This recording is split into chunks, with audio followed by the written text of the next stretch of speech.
Hi everyone, आज हम लोग कवर करेंगे प्रोनाउन को, जो इंग्लिश का एक पार्ट है। ठीक है, इसके पहले हम लोगों ने नाउन को डिस्कस किया है। उससे रिलेटेड क्या है, इरर बेस्ड, जितना इरर बेस्ड नाउन से जिस पैटर्न में क्वेश्चन पूछे जाते हैं उसका प्रैक्टिस भी हम लोगों ने की। फिर अब अगला बढ़ते हैं और आज हम लोग कवर करते हैं प्रोनाउन को। ठीक है, आगे बढ़ने से पहले अगर कोई भी डाउट रह जाता है इस लेक्चर को देखने के बाद, तो ये व्हाट्सअप नंबर दिया हुआ है, इसमें मैसेज कर सकते हो। इसके बाद ये पूरा क्लास का जो PDF है ये टेलीग्राम चैनल में अपडेट हो जाएगा। ठीक है, तो इसको ज्वाइन कर लेना। जितना भी रनिंग इनिशिएटिव है, हर चीज़ का एक जो नोटिफिकेशन है, इन्फॉर्मेशन है, ये इस टेलीग्राम चैनल में मिल जाते हैं, तो इसको ज्वाइन कर लेना है। ठीक है, क्लियर।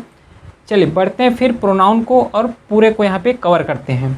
सबसे पहले क्या है, एकेडमिक प्रोनाउन जो होते हैं, मतलब एकेडमिक मतलब पूरा एकेडमिक डिटेल में नहीं जाना है, लेकिन प्रोनाउन को समझने के लिए जितना ज़रूरी है उसको सब लोग सबसे पहले क्या करते हैं, समझते हैं। यहाँ पे पहले ये देखो प्रोनाउन होता क्या है। Pronoun is a word use in place of noun. अब देखो नाउन तो हम लोगों ने पहले ही कवर कर चुके हैं। ठीक है, तो नाउन तो पता होना चाहिए। अब यहाँ पे क्या है कि जो हम नाउन के बदले जो यूज़ करते हैं उसको हम लोग क्या बोलते हैं, प्रोनाउन बोलते हैं। जैसे कि एग्जाम्पल के लिए अगर मैं राम लिख रहा हूँ, राम एक नाउन है, लेकिन इसको प्रोनाउन में क्या लिखूँगा, ही लिखूँगा। ठीक है, अगर यहाँ पे सीता है तो इसको मैं प्रोनाउन में क्या लिखूँगा, सी लिखने वाला हूँ। ठीक है, तो क्यों ज़रूरी है ये, सबसे पहले ये समझो। नाउन तो है अपने आप में, यहाँ भी राम लिखो चाहे ही लिखो, पहले से राम तो नाम है, तो उसमें से अब नाउन से प्रोनाउन करने का ज़रूरत क्या है, ये एक डाउट होना चाहिए, है ना। जब नाउन है ऑलरेडी तो प्रोनाउन करने का ज़रूरत क्या है, प्रोनाउन बनाने का ज़रूरत क्या है। ज़रूरत इसलिए है जब सेंटेंस रिस्ट्रक्चर करते हो, है ना, जब सेंटेंस हम लोग बनाते हैं। जैसे कि एक सेकेंड देखो, जैसे कि Ram is going, Ram is going, फिर अगला सेंटेंस लिखोगे, अगर राम के बारे में लिखोगे तो राम इज़ वॉकिंग। ठीक है, राम इज़ वॉकिंग हो गया। फिर अगला इसी के बारे में अगर कुछ बताओगे और Ram is going to school, ये जस्ट बेसिक एग्जांपल ले रहा हूँ। ठीक है, Ram is going to school. अब देखो यहाँ पे क्या है, बार बार राम राम राम ऐसे करके क्या है, रिपीटिंग हो रहा है। तो इसी रिपीट को नेग्लेक्ट करने के लिए हम लोगों ने क्या सॉल्यूशन निकाला है, वो है प्रोनाउन का सॉल्यूशन। तो यहाँ पे मैंने क्या लिखा है, राम इज़ गोइंग, उसके बाद क्या कर सकते हूँ यहाँ पे, ही इज़ वॉकिंग। ठीक है, ही इज़ वॉकिंग, फिर Ram is going to school. अब राम बार बार आ रहा है तो इसके जगह क्या लिख सकते हो, he is going to school. समझ रहे हो। तो जो नाउन है उसका बार बार रिपीटिशन के बचने के लिए, रिपीटिशन से बचने के लिए हम लोगों ने जो ग्रामेरियन है उन्होंने एक ग्रामर का रूल दिए हैं। वो कौन सा है, प्रोनाउन है। समझ आया। तो नाउन के जगह ही हम लोग इसको यूज़ करते हैं। अब इसका कितने टाइप का प्रोनाउन होता है पहले ये डिस्कस कर लेते हैं। ठीक है, तो सबसे पहले होता है, ये पूरा बेसिक है ना। जब इसको समझ जाओगे तभी तो इरर बेस्ड जो क्वेश्चन आते हैं FCAT में वो सब चीज़ समझ आ जाएगा। तो कितने टाइप का नाउन होता है, सबसे पहले है पर्सनल प्रोनाउन।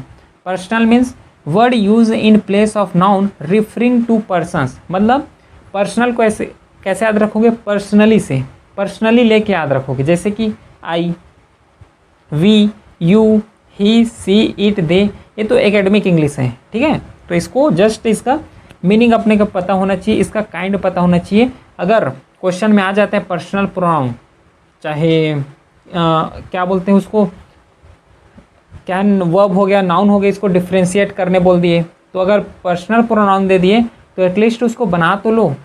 समझ रहे हो। तो पर्सनल प्रोनाउन का यहाँ पे डेफिनेशन क्लियर हुआ क्या। अगला आगे बढ़ने से पहले एक चीज़ जो है, ये टेबल इम्पॉर्टेंट टेबल है। मैं तो बोलूँगा ये मोस्ट इम्पॉर्टेंट टेबल है। ठीक है, तो जो पर्सनल प्रोनाउन होता है उसमें से 3 टाइप के पर्सन होते हैं। एक को बोलते हैं हम लोग फर्स्ट पर्सन, सेकंड को बोलते हैं सेकंड पर्सन, और थर्ड है जो थर्ड पर्सन। ये पर्सनल प्रोनाउन का एक सब टाइप है। ठीक है, अब फर्स्ट पर्सन किसको बोलते हैं, जैसे कि फर्स्ट मीन्स पहले मैं, मतलब आई और वी, इसको क्या कंसीडर करोगे, फर्स्ट पर्सन कंसीडर करोगे। फिर सेकंड पर्सन क्या होता है, यू, जैसे कि तुम ऐसे बोल रहा हूँ इसका मतलब क्या हो, आगे वाले को बोल रहे हो, मतलब वो सेकंड पर्सन हो गया। क्लियर है। फिर जो थर्ड पर्सन हो गया, जैसे कि मैं हो गया आई, मतलब फर्स्ट पर्सन, और सामने वाला हो गया सेकंड पर्सन। अगर मैं इन दोनों के बीच तीसरे पर्सन का बात कर रहा हूँ या फिर तीसरे पर्सन को ला रहा हूँ तो उसको क्या बोलेंगे कि वो थर्ड पर्सन है। जैसे कि इसको डिनोट करते हैं किससे, सी से, ही, ईट, दे, इससे ये सब क्या है, ये एक थर्ड पर्सन है। ठीक है। अच्छा, अब एक चीज़ और यहाँ पे ध्यान दो, जैसे ये सब्जेक्ट हैं तो सब्जेक्ट का क्या बनता है, ऑब्जेक्ट बनता है ना, सब्जेक्ट ऑब्जेक्ट बनता है यहाँ पे। तो आई का जो ऑब्जेक्ट है क्या बनेगा, मी बनेगा। वी का ऑब्जेक्ट क्या बनता है, अस बनता है। ये तो टंग में होना चाहिए, ये रटा होना चाहिए। ठीक है। यू का ऑब्जेक्ट यू ही बनता है, जैसे सी का हर बनता है, ही का हिम होता है, इट का इट होता है, और दे का देम होता है। तो ये सब्जेक्ट से जब ऑब्जेक्ट में जाओगे तो इसका जो फॉर्म है ये चेंज हो जाता है, याद रखना इसको। ठीक है। क्वेश्चन बेस्ड यहाँ पे पूछे जाते हैं इससे रिलेटेड। फिर एक आता है पोजेसिव एडजेक्टिव। ये क्या होता है, पोजेसिव एडजेक्टिव मतलब होता है पोजेशन। पोजेशन मतलब क्या होता है, अधिकार। अगर कोई भी चीज़ में अधिकार जता रहे हो उसको क्या बोलते हैं हम लोग, पोजेसिव बोलते हैं। ठीक है। जैसे आई है तो आई में अगर मैं पोजेसिव एडजेक्टिव मतलब पोजेशन जता रहा हूँ, अपना अधिकार बता रहा हूँ उसमें, तो आई का जो पोजेसिव एडजेक्टिव हो जाएगा वो क्या होने वाला है, माई हो जाएगा। क्लियर। सेम वी का जो पोजेसिव एडजेक्टिव होता है वो क्या होता है, अवर होता है। यू का योर होता है। ठीक है। यू का योर हो जाएगा। हर का यहाँ पे हर हो जाएगा। हिम का यहाँ पे हीज हो जाएगा, जैसे ही यहाँ पे लिखा हुआ है। इट का इट्स हो जाएगा। दे का देयर हो जाएगा। तो ये पोजेसिव जो एडजेक्टिव है ये भी पता होना चाहिए, प्लस साथ में पोजेसिव प्रोनाउन भी पता होना चाहिए जो कि यहाँ पे लिखा हुआ है। जैसे माई का माइन, अवर का अवर्स, योर का योर्स, है ना, हर का हर्स, हीज का हीज होता है, देयर का देयर्स हो जाएगा। तो ये बहुत मोस्ट इम्पॉर्टेंट क्या है, चार्ट है यहाँ पे। इसको तो टंग में होना चाहिए और रट लेना इसको। ठीक है। अब सेकंड पढ़ते हैं। पहला पढ़ लिए, समझ आ गया। जो पहला जो टॉपिक था इसका प्रकार था वो पर्सनल प्रोनाउन है। ठीक है। अब सेकंड बढ़ते हैं। सेकंड है demonstrative pronoun, word used for noun two point out object. जैसे कि ये तो खुद ही बोला है डेमोन्स्ट्रेट करना, है ना। डेमोन्स्ट्रेट करना मतलब क्या है, किसी चीज़ को पॉइंट आउट करना। जैसे कि क्या हो गया, दिस, दैट, है ना, दिस, दोस, ये सब चीज़ क्या है, पॉइंट आउट करने के लिए लिखा जाता है। जैसे यहाँ पे दिस लिखा हुआ ये वाला THIS, ये यहाँ पे क्या है, सिंगुलर होता है। और ये जो दैट लिखा हुआ है ये प्लूरल है। अच्छा, अब एक चीज़ और देखो, ये जो दिस लिखा हुआ है, this is my bag, clearly ऐसे समझो, ये मैं हूँ। ठीक है। ये कोई पर्सन है, चाहे मैं ही मान लूँ। ठीक है। ये पर्सन है। अगर मेरे पास ही कोई चीज़ अगर ऑब्जेक्ट है तो इसको क्या बोलोगे, कौन से दिस से लिखोगे, ये वाले दिस से, दिस इज़ माई बुक, जैसे यहाँ पे लिखा हुआ है। अगर ये मैं खड़ा हूँ यहाँ पे और मेरा घर जो है इससे दूर है, मेरे से क्या है, दूर है, तो मैं क्या पॉइंट आउट करूँगा कि दैट इज़ हर हाउस या फिर दैट इज़ माई हाउस। समझ रहे हो। अगर ये हाउस है तो दैट इज़ माई हाउस, क्योंकि ये इसका जो डिस्टेंस है ये ज़्यादा है, इसलिए हम लोग ये दैट का यूज़ करते हैं। ठीक है। THAT वाले दैट का यूज़ करते हैं। लेकिन अगर कोई भी चीज़ अगर मेरे पास ही में है, जस्ट पास में है, तो ये वाला दिस का यूज़ करते हैं, THIS का। समझ आया, क्लियर है। तो डेमोन्स्ट्रेटिव जो प्रोनाउन है ये समझ आ जाना चाहिए। ये प्रोनाउन है ना, यहाँ पे मिस्टेक है। अगला PRONOUN ऐसा होगा, एस नहीं आएगा यहाँ पे। अब जो थर्ड है वो है relative pronoun, word use for nouns to express functions relating to who, which, that, whose, whom. इससे रिलेट करेगा, मतलब जो पहला सेंटेंस होगा दूसरे सेंटेंस को क्या करेगा, रिलेट करेगा। क्लियरली बोलो तो एक दूसरे को जो सेंटेंस है वो एक दूसरे को रिलेट करेगा, उसको क्या बोलते हैं, रिलेटिव बोलते हैं। अब रिलेटिव जो होता है, रिलेट जो होता है, मोस्टली जो वर्ड यूज़ होता है वो हुम से होता है, हु से होता है, विच, दैट, इससे होता है। इसीलिए जो यहाँ पे वर्ड लिखा हुआ है कि words used for noun to express function relating to who, which, that, इसलिए ये लिखा हुआ है। समझ आए, क्योंकि मोस्टली जो है इसी वर्ड से रिलेट किए जाते हैं। जैसे example, the man who has just enter the room in my friends. देखो मैन है, अब यहाँ पे हु लखा हु यहाँ पे लगा हुआ, मतलब ये मैन को रिलेट कर गया कि the man who has just enter the room is my friend, वो क्या है, उसका फ्रेंड है। तो क्या हु जो है मैन को रिलेट कर दिए गए, ठीक है। जैसे यहाँ पे देखो the book that I bought is very costly, तो ये क्या है, बुक को रिलेट कर गया। तो इस तरीके से क्या है, एक रिलेशन बताते हैं। जो ये सेकेंड सेंटेंस हो गया, ये पहले सेंटेंस को क्या कर लेगा, रिलेट कर लेगा। और रिलेट कौन से वर्ड से होता है अधिकतर, यही जो लिखा हुआ है WH फैमिली वाले। WH फैमिली मतलब हु, विच, दैट या फिर दोज, होम, इसको WH फैमिली बोलते हैं। दैट तो नहीं आएगा, लेकिन जितना भी WH से स्टार्ट हो रहे हैं उसको WH फैमिली बोल देते हो, ठीक है। तो ये तो रहा रिलेटिव प्रोनाउन। फिर नेक्स्ट देखो इंटेरोगेटिव प्रोनाउन किसको बोलते हैं, word used for noun to ask. Ask का क्या, आस्क क्वेश्चंस। जैसे कि हु से क्वेश्चन करते हो, व्हाट से क्वेश्चन करते हो, विच से, हुज से, हुम से, ये सब चीज़ से क्या करते हैं हम लोग, क्वेश्चन करते हैं। अब देखो यहाँ पे विच कहाँ यूज़ होगा, हुम, हुज कहाँ यूज होगा, हुम कहाँ यूज़ होगा, ये प्रॉपर चैप्टर है, इसको हम लोग डिस्कस करेंगे, ठीक है। तो इसमें इतना घबराना नहीं है। अब यहाँ पे इंटेरोगेटिव प्रोनाउन में क्या होता है, जहाँ पे हम लोग क्वेश्चन पूछते हैं, और जहाँ क्वेश्चन पूछते हैं जिस और वहाँ पे जो प्रोनाउन यूज़ होता है उसको क्या बोलते हैं हम लोग, इंटेरोगेटिव प्रोनाउन बोलते हैं। जैसे कि हु टूक माई बैग, क्वेश्चन पूछ रहे हैं। Whom did you meet, whose book are this, तो ये क्या है, ये क्वेश्चन फॉर्म में है, और जो क्वेश्चन फॉर्म में होता है उसको क्या बोलते हैं, इंटेरोगेटिव बोलते हैं। समझ आया। नेक्स्ट देखो जो अगला प्रोनाउन है वो है इंडिफिनिट प्रोनाउन। अब ये क्या होता है indefinite pronoun, word used for noun is वेग and general meaning. General, just जो जनरल मीनिंग है, कौन कौन से जनरल मीनिंग, जैसे कि हो गया everybody, nobody, somebody, either, neither, all, much, several, each other, another, इस सब के साथ जो है इंडिफिनाइट प्रोनाउन बोलते हो।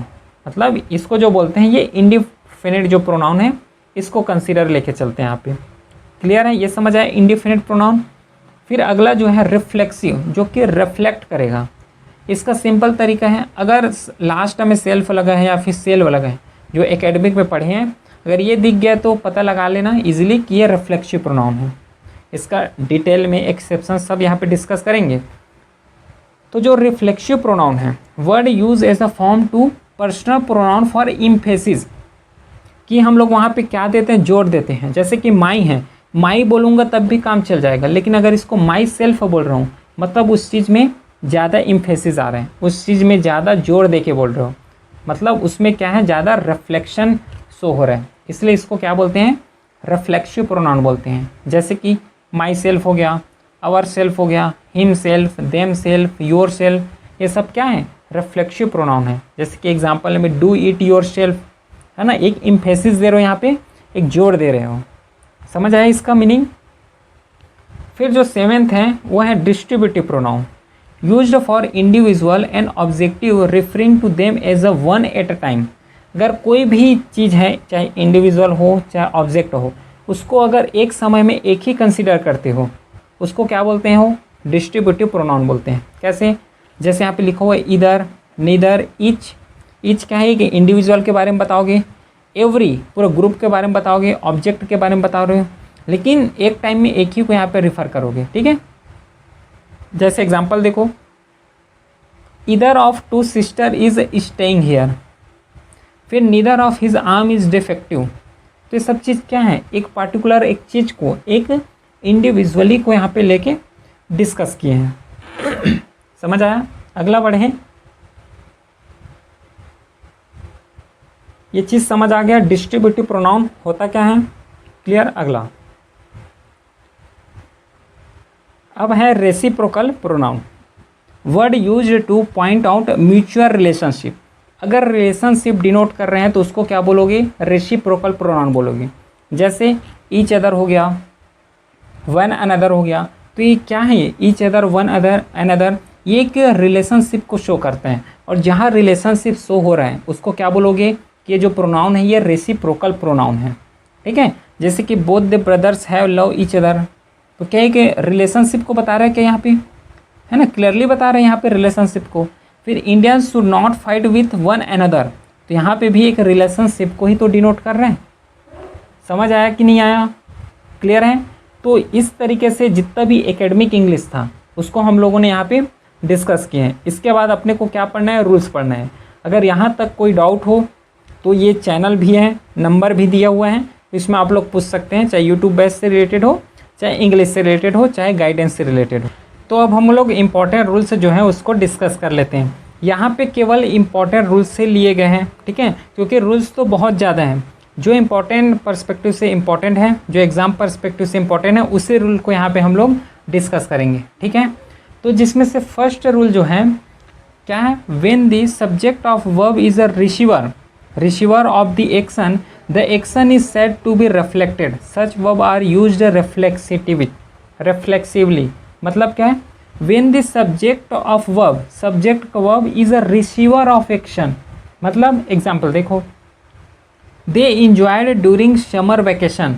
कौन इंजॉय कर रहे हैं? मतलब जो समर वैकेशन जो इंजॉय कर रहे हैं, क्या वो सब्जेक्ट हैं? क्या जो वर्ब है सब्जेक्ट है कि वह भी तो इंजॉय कर रहे हैं? समर वैकेशन है उसको क्या कर रहे हैं? जो सब्जेक्ट हैं वो क्या कर रहे हैं? इंजॉय कर रहे हैं। और यहाँ पे जो इंजॉय है क्या होता है? इंजॉय एक वर्ब है, समझ रहे हो? इंजॉय यहाँ पे क्या है? वर्ब है।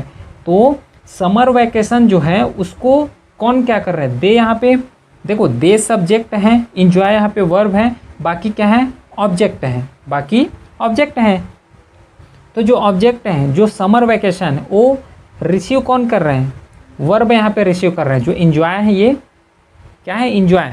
इंजॉय यहाँ पे वर्ब है जो कि रिसीव कर रहे हैं, पूरे एक्शन को रिसीव कर रहे हैं, ठीक है। तो इस केस में क्या होता है कि यहाँ पे हम लोगों को लगाना होता है क्या? रिफ्लेक्सिविटी। मतलब यहाँ पे जो इंजॉय है, इंजॉय के बाद क्या आ जाएगा? देम सेल्फ आ जाएगा, देम सेल्फ आ जाएगा। क्लियर है क्या? समझ आया? अगला देखो, he resign himself on his office. तो सॉरी, ऑन हिज फेलर। तो फेलर हुआ है, ये किसके ऊपर डिपेंड हो रहा है? फेलर हुआ है वो क्या डिपेंड कर रहा है? ये रिज़ाइन को डिपेंड कर रहा है। मतलब क्या? जो फेल हुआ है वो रिज़ाइन को क्या कर रहा है? रिसीव कर रहे हैं। समझ रहे हो? यहाँ पे ये पॉइंट को समझो। इसका जो बोला गया है कि when the subject of the verb is a receiver of the action, बस यहाँ तक क्लियर समझो, बाकी ऑटोमेटिक समझ आ जाएगा। तो यहाँ पे जो हिमसेल्फ लगा हुआ है वो बिल्कुल लगा हुआ है, मतलब बिल्कुल सही लगा हुआ है यहाँ पे। मतलब जो स्टेटमेंट है ये राइट स्टेटमेंट है। समझ आया? अगला देखो, अगर ये दोनों एग्जाम्पल से समझ नहीं आएगा तो यहाँ समझ आ जाएगा। देखो, the former DM acquitted very efficacy. तो ये जो इफिकेसी है ये किसके ऊपर डिपेंड हो रहा है? क्या इक्विटी के ऊपर डिपेंड हो रहा है? इक्विटेड के ऊपर डिपेंड हो रहा है। जो इसका पूरा जो क्या बोल सकते हैं, जो डिपेंडेंसी है वो इक्विटी के ऊपर है। तो यहाँ पे देखो, द डीएम सब्जेक्ट हो गया, इक्विटी यहाँ पे वर्ब हो गया, और ये क्या हो गया? ऑब्जेक्ट समझ लो यहाँ पे, ठीक है। तो यहाँ पे इक्विटी के बाद क्या आएगा? यहाँ पे हिमसेल्फ आ जाएगा, ठीक है। इक्विटी के बाद यहाँ पे हिमसेल्फ आएगा। हिमसेल्फ, जहाँ सेल्फ हो गया, सेल्फ लगा होता है, ये क्या होता है? ये रिफ्लेक्सिव प्रोनाउन है, ठीक है। He was determined to avenge the death of his wife. ये एग्जाम्पल को भी रहने दो, ठीक है। इतना तक समझ आया क्या? क्लियर है पहला रूल? अगला रूल देखो, नेक्स्ट है verb and preposition are follow by objective case of pronoun. याद रखना, जब भी वर्ब आ जाए या फिर प्रोनाउन आ जाए उसके बाद क्या आएगा? ऑब्जेक्टिव केस आएगा। जैसे कि देखो, between you and I Suhani is intelligent. तो यहाँ पे देखो, यू एंड आई, यू तो ऑब्जेक्टिव केस है, लेकिन यहाँ पे जो आई लिखा हुआ है, आई क्या है? यहाँ पे सब्जेक्टिव केस है। तो आई को क्या बना दो? ऑब्जेक्टिव केस बना दो। तो आई का क्या हो जाएगा? आई का ऑब्जेक्टिव केस यहाँ पे मी हो जाएगा।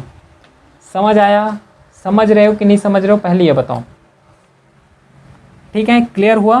क्योंकि यहाँ पे जो रूल है प्रीपोजिशन का कि वर्ब और प्रीपोजिशन के बाद क्या आने वाले हैं? ऑब्जेक्टिव केस लेने हैं, ना कि सब्जेक्टिव केस लोगे, ठीक। सेकेंड देखो, she is a teaching Rohit and she. अब देखो यहाँ पे जो रोहित लिखा हुआ है, रोहित का ऑब्जेक्टिव केस क्या बनेगा बताओ? रोहित का ऑब्जेक्टिव केस थोड़ा ना बनेगा। उसका अगर प्रोनाउन ले रहे हो, अगर यहाँ पे ही होता तो ही का ऑब्जेक्टिव केस बना देते, लेकिन रोहित का क्या बनाओगे? तो यहाँ पे जो नाम है, पार्टिकुलरली कोई भी चीज़ का नाम लिखा हुआ होगा तो वहाँ पे ऑब्जेक्टिव केस यहाँ पे इस केस में तो नहीं बनाना है। लेकिन यहाँ पे जो सी लिखा हुआ है, सी क्या है, प्रोनाउन है। तो सी यहाँ पे प्रोनाउन है, लेकिन कौन सा प्रोनाउन है ये, मतलब सब्जेक्टिव है कि ऑब्जेक्टिव है। तो यहाँ पे लिखा हुआ है ये ऑब्जेक्टिव है, तो इसको क्या बनाओगे, क्या बनाओगे, ये सब्जेक्टिव है, लिखा हुआ है वो सब्जेक्टिव है, इसको बनाना है क्या, ऑब्जेक्टिव। तो ऑब्जेक्टिव बनाने के लिए ही जो सी है इसको क्या लिखोगे, हर लिखोगे। तो ये जो होगा सी इज़ टीचिंग रोहित एंड हर, ठीक है। फिर जो सी है लेट दे गो, तो देखो वर्ब और प्रीपोजिशन, वर्ब और प्रीपोजिशन, यहाँ पे जो दे लिखा हुआ है तो इसका ये तो सब्जेक्टिव केस है ना। पढ़िए अभी उस टेबल को, जितना ज़्यादा रिमाइंड कर सकते हो रिवाइंड कर लो, क्योंकि प्रोनाउन मोस्टली उसी के बेस में क्वेश्चन पूछते हैं, प्रोनाउन से रिलेटेड अगर क्वेश्चन आता है तो दे का क्या हो जाएगा, ऑब्जेक्टिव केस, दे का यहाँ पे देम हो जाएगा। समझ आए केस, जो रूल ये है, क्लियर। अगला देखो, अब जो थर्ड है वो है गुड और बैड रूल के ऊपर। इसका मतलब क्या, अगर कोई भी सेंटेंस गुड सेंस में लिखा हुआ होगा और उसमें से first person, second person, third person अगर दिया होगा तो उसको अपने को क्या करना है, अरेंज करना है। क्योंकि जब क्वेश्चन आता है तो वहाँ पे इधर उधर कर दिए रहते हैं, है ना, जो यहाँ पे फर्स्ट पर्सन सेकंड पर्सन को अल्टरनेट कर दिए थे, मतलब पोजीशन को बदल देते हैं, तो उसको क्या अपने को सीधा करना है ना, एक सीक्वेंस में लेके जाना है, बस इतना यहाँ पे फॉलो करना होता है गुड और बैड रूल में। कैसे, यहाँ पे जो टू लिखा हुआ है इसका मतलब क्या होता है, सेकेंड पर्सन। सेकेंड पर्सन कौन होता है, यू, पढ़ चुके हैं। यहाँ पे थ्री लिखा हुआ है, इसका मतलब है क्या, थर्ड पर्सन। थर्ड पर्सन में क्या आएगा, जैसे कि हो गया ही, सी, इट, ये क्या है, सब थर्ड पर्सन है। फिर आई जो होता है ये फर्स्ट पर्सन होता है, ठीक है। फर्स्ट पर्सन मीन्स आई हो गया, वी हो गया, ये क्या होता है, फर्स्ट पर्सन होता है। एग्जाम्पल से समझो, ज़्यादा बेस्ट समझ आएगा। अगर देखो गुड सेंस में तो 2 3 1 लोगे, और बैड जो सेंस है, ये बैग नहीं है, बैड है, ठीक है। बैड अगर जो सेंटेंस बैड है या फिर थोड़ा निगेटिव सेंटेंस है, उसमें हम लोग 1 2 3 लेंगे। देखो सेंटेंस पढ़ो, I and you will attend her wedding tomorrow. I and you will attend her wedding tomorrow, तो ये क्या निगेटिव सेंटेंस लग रहा है क्या, बिल्कुल नहीं लग रहा है। ये तो जस्ट वेडिंग में शामिल होने जा रहे हैं, वेडिंग को अटेंड करने जा रहे हैं, तो ये तो सिंपल सेंटेंस है, पॉजिटिव सेंटेंस है। तो जब भी पॉजिटिव सेंटेंस हो या फिर गुड सेंटेंस हो, उसमें सबसे पहले क्या आएगा, सेकंड पर्सन आएगा, फिर थर्ड पर्सन आएगा, फिर फर्स्ट पर्सन आएगा, इस हिसाब से, ठीक है। तो सबसे पहले सेकंड पर्सन आएगा, तो यहाँ पे तो क्या लिखा हुआ है, फर्स्ट पर्सन लिखा हुआ है, तो यहाँ पे क्या आ जाएगा, यू आएगा। उसके बाद कौन आएगा, देखो 2 3 1, उसके बाद थर्ड पर्सन आएगा। अब थर्ड पर्सन यहाँ पे कहाँ से लोगे, देखो थर्ड पर्सन कहाँ से लोगे, यहाँ पे तो फर्स्ट पर्सन और सेकंड पर्सन का ही जिक्र हुआ है, ठीक है। तो यहाँ पे थर्ड पर्सन नहीं दिया है, लेकिन उसके बाद क्या दिया है, फर्स्ट पर्सन, ये तो दिया है। लेकिन एक चीज़ यहाँ पे ध्यान दोगे कि 2 के बाद थर्ड पर्सन आएगा, मतलब सेकेंड पर्सन के बाद थर्ड पर्सन आएगा, तो यहाँ पे थर्ड पर्सन दिया तो नहीं है, लेकिन अपने से यहाँ पे थर्ड पर्सन भी नहीं लगाना है, दिया नहीं है तो छोड़ देना है, लगाना नहीं है। उसके बाद सेकेंड पर्सन आया, फिर थर्ड पर्सन, उसके बाद क्या आएगा, फर्स्ट पर्सन। तो फर्स्ट पर्सन तो दिया हुआ है आई, तो यू के जगह क्या आ जाएगा, आई आ जाएगा। फिर ये सेंटेंस जो है करेक्ट हो गया, ठीक है। सेकेंड एग्जाम्पल और देखते हैं, you and I will be punished. अब देखो ये पनिश्ड है, ये निगेटिव सेंटेंस जा रहा है क्या, है ना, निगेटिव जा रहा है। तो जब भी निगेटिव जाए तो सबसे पहले किसको कंसीडर करोगे, फर्स्ट पर्सन को, अपने आप को कंसीडर करोगे। तो यहाँ पे देखो सेकेंड पर्सन लिखा हुआ है, तो इसके जगह क्या आ जाएगा, आई आएगा। फिर उसके बाद क्या आएगा, फर्स्ट पर्सन के बाद सेकेंड पर्सन आएगा, सेकेंड पर्सन यहाँ पे लिखा हुआ है क्या, यू, तो उसके बाद आई के बाद यू आएगा। तो इस तरीके से ये सेंटेंस करेक्ट होगा, मतलब I and you will be punished. समझ आया। अगला देखो तो, you Mohan I will watch movie tonight. बताओ इसमें से क्या है, सही है, गलत है, क्या है। सबसे पहले सेंटेंस को पहचानो, ये एक पॉजिटिव सेंटेंस है, ठीक है, पॉजिटिव सेंटेंस है, कोई निगेटिव यहाँ पे निगेटिविटी का बात नहीं हुआ है। जब पॉजिटिव सेंटेंस है तो कौन सा फॉर्मूला यूज़ करते हैं यहाँ पे, 2 3 1 का फॉर्मूला। तो सबसे पहले सेकेंड पर्सन आएगा, ठीक है, सेकेंड पर्सन है। उसके बाद थर्ड पर्सन आएगा, तो थर्ड पर्सन मोहन, मोहन जैसे कि यहाँ पे ही भी लिख सकते हो, या फिर मोहन लिखा हुआ है, तो ये क्या हुआ, थर्ड ही पर्सन तो है, ठीक है। फिर आई फर्स्ट पर्सन लिखा हुआ है, इसका मतलब सेंटेंस राइट है, इसमें कोई एरर नहीं है। समझ गए? चलो अगला देखो फिर। अब बढ़ते हैं नेक्स्ट रूल की तरफ, और नेक्स्ट रूल है कि यूज़ ऑफ पोजेसिव एडजेक्टिव, कि पोजेसिव एडजेक्टिव का यूज़ हमें कैसे करना है प्रोनाउन में। अगर सपोज देखो, when two object are join, join मतलब जैसे कि as well as, together with, है ना, एज वेल एज हो गया, टुगेदर विथ हो गया, along with, and not, in addition to, ये क्या है, पूरा कंबाइन लिखा जाता है, हैं। जैसे यहाँ पे एज वेल एज है तो अलग अलग नहीं लिखते, पहले एज लिखोगे, फिर उसके बाद सब्जेक्ट ऑब्जेक्ट आ रहा है, उसके बाद वेल लिख रहे हो, फिर ऑब्जेक्ट आ रहा है, फिर एज, ऐसे नहीं लिखते। ये जस्ट क्या है, मिक्स हैं, ये तीनों जो हैं एक ही वर्ड को फॉर्म करते हैं। समझ रहे हो? तो एज वेल एज हो गया, no less than, nothing but, इन सब के पहले क्या यूज़ करते हो, when two object are join by, ये जो सब्जेक्ट हैं। तो यहाँ पे देखो आगे कुछ लिखा है क्या, नहीं लिखा है। तो जब भी ऐसा वर्ड आए और यहाँ पे पोजेसिव एडजेक्टिव अगर ऐड करना हो तो किस हिसाब से करोगे, तो जब भी ये वर्ड आए तो जब पोजेसिव एडजेक्टिव ऐड करना होगा तो हम लोग फर्स्ट सब्जेक्ट के हिसाब से लेंगे। ठीक है, हम लोग किसके हिसाब से लेंगे, फर्स्ट सब्जेक्ट के हिसाब से लेंगे पोजेसिव एडजेक्टिव। याद रखना, जैसे कि Reena as well as her children, ये भी क्या है, सब्जेक्ट है, ये भी सब्जेक्ट है। Has return to their home, तो यहाँ पर तो दो सब्जेक्ट हैं। अब यहाँ पे पोजेसिव एडजेक्टिव लगेगा, क्यों लगेगा, क्योंकि यहाँ पर लिखा हुआ है एज वेल एज। जब कोई भी जो है, जैसे कि दो वर्ड कंबाइन होता है, एज वेल एज हो गया, टुगेदर विथ हो गया, तो इसके बाद क्या लगता है, पोजेसिव एडजेक्टिव। तो जब पोजेसिव एडजेक्टिव लगाओगे तो रीना और चिल्ड्रेन दो यहाँ पे सब्जेक्ट हैं, तो हमें जो लगाना है वो है फर्स्ट सब्जेक्ट के अकॉर्डिंग। ठीक है, तो Reena as well as her children has return to their home, ये लिखा हुआ है, तो रीना है लिखा हुआ है, तो रीना के हिसाब से यहाँ पे देयर नहीं आएगा। ठीक है, इसके हिसाब से क्या आएगा, रीना है तो इसका ऑब्जेक्टिव केस लोगे, ऑब्जेक्टिव मतलब पोजेसिव एडजेक्टिव लोगे। तो यहाँ पे रीना जो है, रीना को कंसीडर कर सकते हो सी, और सी का ऑब्जेक्टिव केस मतलब पोजेसिव केस क्या होते हैं, हर हो जाएगा। समझ आया क्या? तो इस तरीके से ऐसे क्वेश्चन को अटेंड करना है। अगला देखो, when two subject are join by, अगर इस तरीके से ज्वाइन हुआ हो, जैसे कि इधर और, नीदर नॉर, ठीक है, या फिर not only but also, one but, तो अगर ऐसे क्वेश्चन आता है तो इस केस में क्या करोगे, जो नियरेस्ट है, नियरेस्ट जो नाउन है, नियरेस्ट जो सब्जेक्ट है, उस हिसाब से अपने को पोजेसिव एडजेक्टिव यहाँ पे लगाना है। समझ आया क्या कि नहीं आया, बताओ। अगर नीदर और, इधर और, या फिर नॉट ओनली बट आल्सो ऐसा आ रहा है, तो नियरेस्ट जो सब्जेक्ट होगा उसी के हिसाब से अपने को पोजेसिव एडजेक्टिव यहाँ पे लगाना है। एग्जाम्पल देखो, neither the student nor the teacher was playing in their proper uniform. तो यहाँ पे देखो, नीदर दी एक हो गया स्टूडेंट्स, नॉट दी टीचर, यहाँ पे दो सब्जेक्ट हो गया, एक स्टूडेंट का और एक टीचर का, was playing in their proper uniform. तो टीचर के हिसाब से अपने को पोजेसिव एडजेक्टिव लगाना है, लेकिन यहाँ पर तो देयर लगा हुआ है, तो टीचर के हिसाब से क्या हो जाएगा, हीज हो जाएगा यहाँ पे। ठीक है, समझ आया? चलो अगला देखो फिर।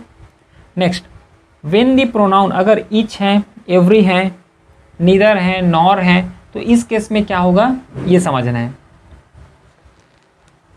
तो इस केस में क्या होने वाला है, तो इस केस में लगने वाला है जो पोजेसिव केस है वो फर्स्ट पर्सन किस में होगा, सिंगुलर में होने वाला है।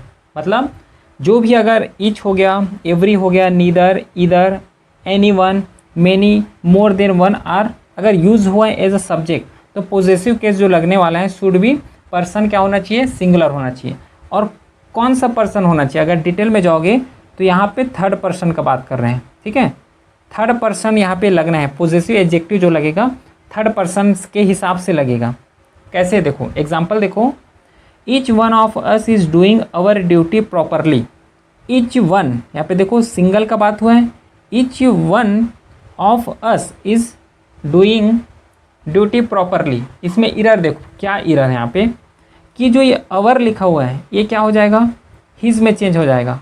क्यों हिज में चेंज होगा, क्योंकि यहाँ पे ईच आया है, ईच, एवरी, नीदर, इधर जैसे आता है तो जो पॉजेसिव एडजेक्टिव लगता है, जो पॉजेसिव केस लगता है, वो थर्ड पर्सन के हिसाब से लगता है। समझ आ रहा है? थर्ड पर्सन में लगता है। क्लियर? तो यहाँ पे अवर लिखा हुआ है, तो अवर के हिसाब से जो थर्ड पर्सन क्या होता है? हिज होता है। ठीक है, क्लियर? अगला देखो, नेक्स्ट है, अगर ईदर लिखा हुआ है, नीदर लिखा हुआ है या फिर ईच अदर लिखा हुआ है, are used in speaking of two person और थिंग। एंड दूसरा देखो, एनी वन, नन और वन अनदर लिखा हुआ है, are used while referring to more than two person और थिंग। इसका मतलब क्या बोला है? जैसे कि ईदर हो गया, नीदर हो गया, ईच अदर हो गया, ये क्या है? दो पर्सन को डिफाइन करते हैं, है ना। एक हो गया अगर दो पर्सन, ये दोनों पर्सन है, तो दो पर्सन के लिए हम लोग ईदर लगाएंगे, नीदर लगाएंगे या फिर ईच अदर लगाओगे। लेकिन अगर वही दो पर्सन से ज़्यादा हो गया, वन हो गया, टू हो गया, थ्री प्लस हो गया, मतलब दो पर्सन से ज़्यादा हो गया, तो उस केस में क्या लगाते हो? Any one, none, one another, इस तरीक़े से लगाते हो। देखो एग्जाम्पल देखो, इससे ज़्यादा बेटर अंडरस्टैंडिंग होगा। Indians should never fight with each other. बताओ इसमें क्या एरर यहाँ पे निकलने वाला है? तो एक चीज़ यहाँ पे देखो कि ईच अदर लिखा हुआ है। ईच अदर किसके लिए यूज़ होते हैं?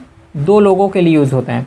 लेकिन यहाँ पे इंडियंस लिखा हुआ है। इंडियन में क्या दो ही लोग होते हैं कि बहुत सारे लोग होते हैं? जब बहुत सारे लोग होते हैं, दो से ज़्यादा होते हैं, तो उसके लिए यहाँ पे हम लोग क्या यूज़ करते हैं? One another. तो इस रेस्पेक्ट में क्या आंसर आ जाएगा? वन अनदर आ जाएगा। ठीक है, फिर any one of his eyes is defective. Any one of his eyes is defective, क्या बोल रहे हैं यहाँ पे? तो आइज कितना होता है? दो ही होता है, मतलब यहाँ पे दो का बात हुआ है। और दो के बाद के लिए हम लोग क्या यूज़ करते हैं? यहाँ पे जो सेंटेंस में जो एनी वन है, एनी वन दो से ज़्यादा के लिए यूज़ होता है। ठीक है, तो एनी वन के जगह हम लोग यूज़ कर सकते हैं क्या? ईदर। ठीक है, ईदर हम लोग यूज़ कर सकते हैं। फिर none of his arm was wounded in the accident. देखो इसको समझो।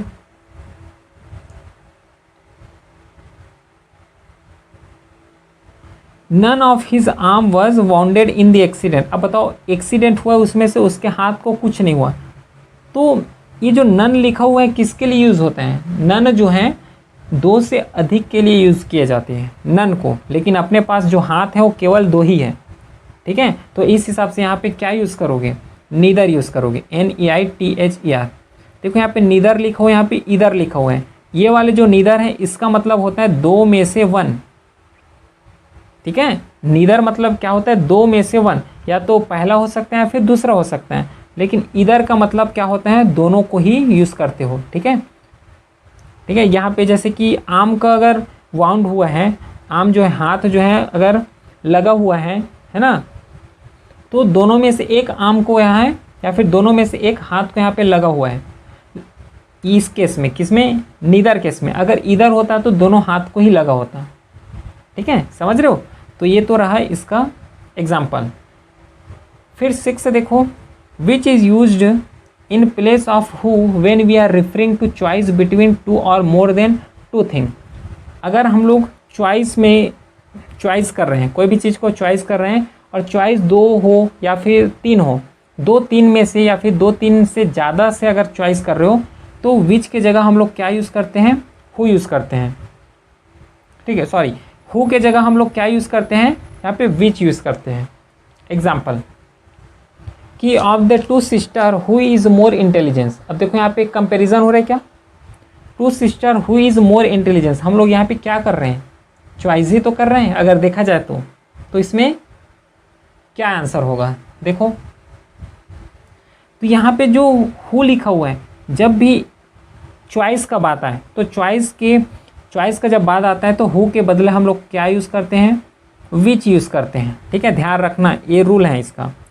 Who is your father in the crowd, तो जब भी यहाँ पे चॉइस का बात हो तो हम लोग हु के जगह क्या यूज़ करते हैं? विच का यूज़ करते हैं। ठीक है, क्लियर? नेक्स्ट अगला रूल देखो 7, use the same grammatical case, या नॉर्मेटिव हो चाहे ऑब्जेक्टिव हो, फॉर प्रॉपर कंपेरिजन। मतलब क्या हुआ? जैसे कि she is more beautiful than me, हम लोग यहाँ पे क्या कर रहे हैं? एक्चुअली कंपैरिजन कर रहे हैं। जब भी कंपैरिजन करोगे तो अगर नॉर्मेटिव केस ले रहे हो तो दोनों में नॉर्मेटिव केस लोगे, अगर सब्जेक्टिव केस ले रहे हो तो दोनों में सब्जेक्टिव केस लोगे, अगर ऑब्जेक्टिव केस ले रहे हो तो दोनों में ऑब्जेक्टिव केस लोगे। एक को अलग ऐसे यहाँ पे नहीं लेना है, ठीक है। जैसे देखो यहाँ पे क्या लिखा हुआ है, सी एक सब्जेक्टिव केस है, लेकिन यहाँ पे क्या लिखे हुए हैं, मी लिखे हुए हैं, मी एक ऑब्जेक्टिव केस है। तो इसको ऐसे थोड़ा ना लिखना है, रूल के अकॉर्डिंग अगर यहाँ पे सब्जेक्टिव केस लगाया हो तो यहाँ पे भी सब्जेक्टिव केस लगाना था। तो यहाँ पे क्या हो जाएगा, सी यहाँ पे सब्जेक्ट है, सब्जेक्टिव केस है, मतलब she is a more beautiful than I या फिर एम। तो इस तरीके से जो ये स्टेटमेंट है ये राइट हो जाएगा, ठीक है। सेम और एग्जांपल देखो, आई like you more than him. तो आई यहाँ पे सब्जेक्टिव केस है, लेकिन यहाँ पे हिम लिखा है, ये क्या है, ऑब्जेक्टिव केस है। लेकिन रूल के हिसाब से क्या है, दोनों एक होना चाहिए। तो ये क्या हो जाएगा, I like you more than he. ठीक, क्लियर, समझ आया। चलो अगला देखो, 8वां, singular pronoun will with each और या फिर एंड नीदर नॉर, इधर और या फिर नीदर नॉर, इसके साथ क्या यूज़ होता है, सिंगुलर प्रोनाउन यूज़ करते हैं।